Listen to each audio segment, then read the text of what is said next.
a wall socket, you're gonna have two cords to plug in.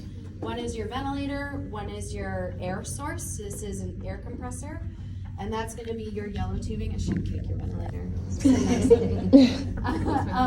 That's gonna be the yellow tubing that's connecting your ventilator to the air source. You would also connect oxygen. We don't have drops in here. We can start this up without connecting oxygen, so that's what we're gonna do today. But you would want this connected to oxygen. So once it's plugged in, we're gonna turn on our air compressor, which is just a switch in the back here. And you're gonna hear it start up, and then I'm gonna flip the on switch for the ventilator, and it's gonna start kicking on. And your compressor should be nice and quiet like this.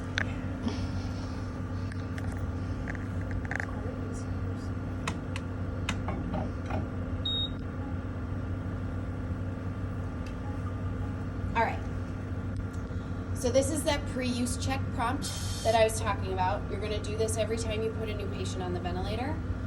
We're not connected to oxygen today, so I'm not gonna do this. Some ventilators will lock you out of doing anything if you fail a pre-use check. And so I don't wanna be locked out of showing you all the things today. That's a safety feature. You can't accidentally connect a patient and put them on a crappy ventilator that's not set up properly. And I have a feeling that your ventilator will do this because it's not connected to oxygen. So I'm gonna hit no, but we would normally wanna hit yes.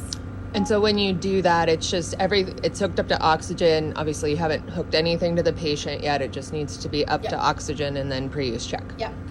Yeah. Should not be hooked up to a patient. Then it's gonna ask you if you're connecting a new patient or not. So we're gonna say no, but you can enter in specific patient information should you say yes. Now, you would see that you passed a pre-use check or a patient circuit check if you went ahead and did that. So I showed you the image of what the pre-use check looks like. It very literally does walk you through with pictures and words exactly what you need to do. So it makes it nice and easy. I would encourage you guys to connect this to a drop and practice going through that though, so when you are setting this up in an emergency, you kind of know what to expect. So your patient circuits are gonna look like this. We've got an adult and a ped circuit here. So this is gonna depend on weight.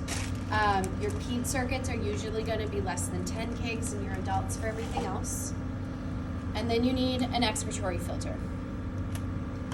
So this is our little safety and storage hose here. When you disconnect that, you can see that we have an expiratory side, it's labeled EXP, and an inspiratory side. So this filter is connecting to the expiratory side. It just pops on really easily, just like that. Typically, blue is gonna be inspiration, and your white is gonna be exhalation, but it does not matter with these Y circuits. It's just at a glance, have a standard so you know how to troubleshoot if something happens. So let's just pop on really easily, just like it's any other anesthesia machine. And then you're gonna wanna use this arm. These guys are going to prevent your patient from ripping this tubing out of the ventilator or from extubating itself, and it keeps your tube really nice and organized, or your circuit I should say, and this can come anywhere. You can adjust it to be way out in front, whatever it is. So definitely use that. It'll make your life a lot easier. So that's connecting our circuit. Your circuits will come with a cap, a little blue cap. It's called a Y. It's like your P. Oh, here it is. It's like, did you lose it?